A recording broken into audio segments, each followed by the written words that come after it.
Friends, आप लोग का स्वागत है रोहित रेलवे TM4 क्लास में। इस क्लास में दोस्तों रेलवे का सभी प्रीवियस ईयर क्वेश्चन पेपर कराया जाता है। ये सभी क्वेश्चन आरआरबी ग्रुप डी में पूछे गए सभी प्रीवियस ईयर क्वेश्चन पेपर है दोस्तों। और ये सभी जितने भी प्रश्न हैं ये सभी भूगोल के प्रश्न है दोस्तों। देख सकते हैं भूगोल के सभी प्रश्न हैं, आप लोग को देखने को मिलेगा। और जो बच्चे का आरआरबी एनटीपीसी ग्रुप डी का एग्जाम है वो इस क्लास को जरूर देखिएगा, उनके लिए ये क्लास बहुत ही महत्वपूर्ण होगा दोस्तों। तो चलिए आज का पहला प्रश्न देखते हैं। आज का पहला प्रश्न है दोस्तों कि भारतीय उपमहाद्वीप सामान्यतः इनमें से किस प्रकार की जलवायु के लिए प्रसिद्ध है। बहुत बढ़िया प्रश्न है दोस्तों। ये देख लीजिए आरआरसी ग्रुप डी में पूछे गया प्रश्न है, लेटेस्ट में है दोस्तों, 2022 में पूछा गया ये प्रश्न है। और आप लोग जान सकते हैं कि ऐसा ही क्वेश्चन आप लोग को रेलवे ग्रुप डी में एनटीपीसी में भी पूछे जा सकते हैं। तो क्लास को पूरा देखिएगा, ठीक है।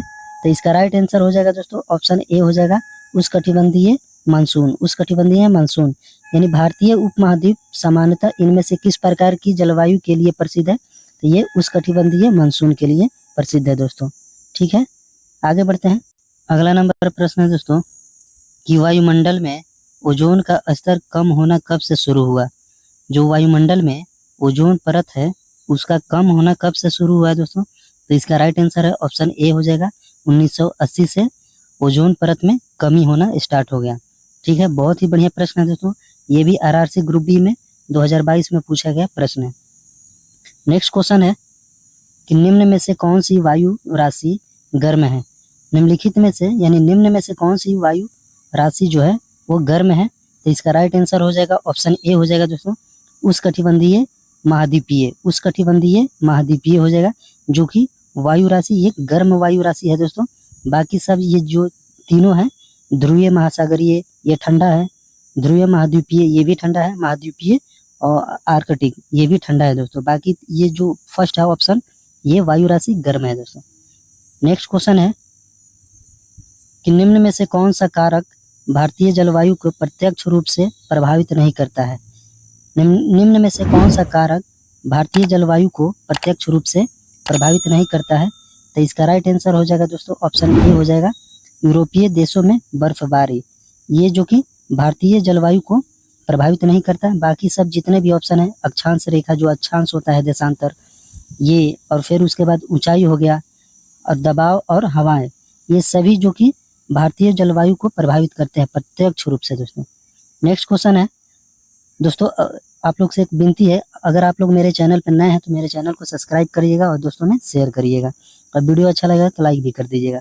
नेक्स्ट क्वेश्चन है कि सेवराय पहाड़ियाँ डैश का एक हिस्सा है।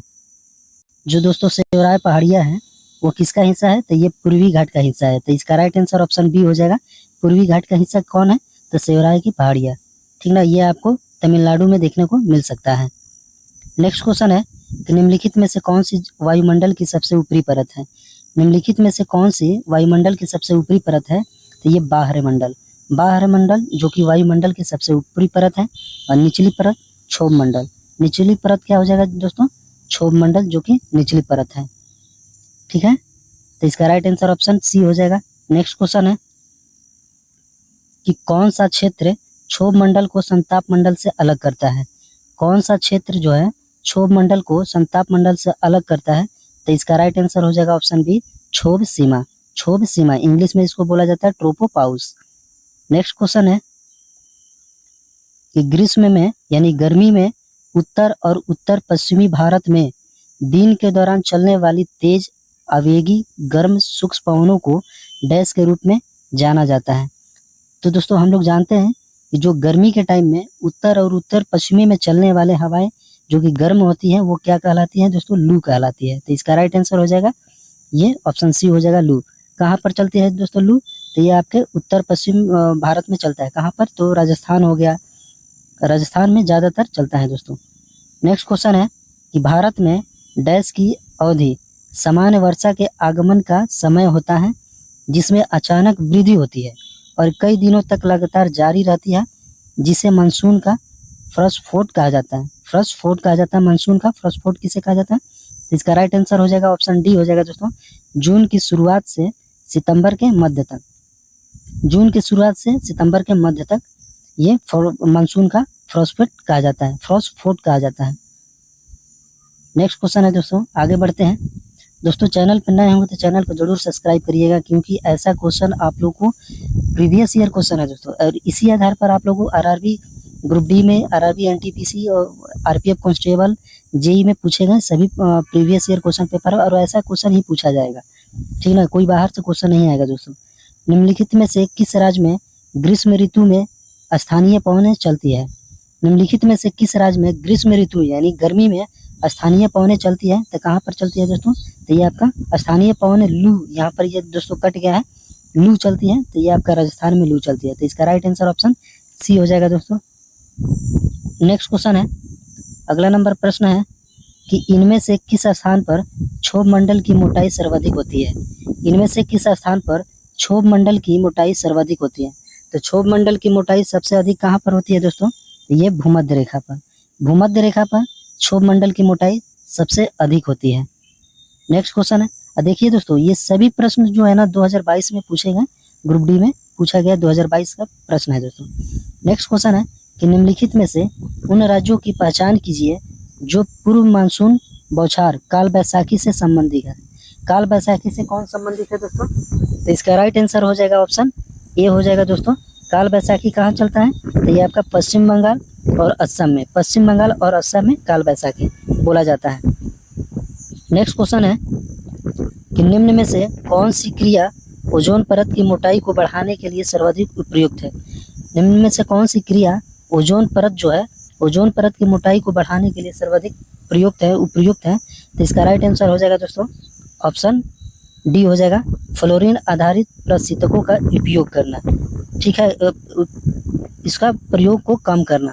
प्रशीतकों यानी जो हम लोग जानते हैं कि रेफ्रिजरेटर में जो प्रशीतक होते हैं उसको कम करना, फ्लोरीन गैस, फ्लोरीन आधारित प्रशीतकों का प्रयोग को कम करना। हम लोग अगर एसी और फ्रिज को यूज करना कम कर दें तो हम लोग समझ जाएंगे कि ओजोन परत की मोटाई में वृद्धि हो जाएगी। नेक्स्ट क्वेश्चन है दोस्तों कि अल्नीनो एक जटिल मौसम तंत्र है जो प्रति डैश में एक बार प्रकट होता है। इसके कारण भारत सहित संसार के विभिन्न भागों में सूखा, बाढ़ और मौसम की चरम अवस्थाएं आती है।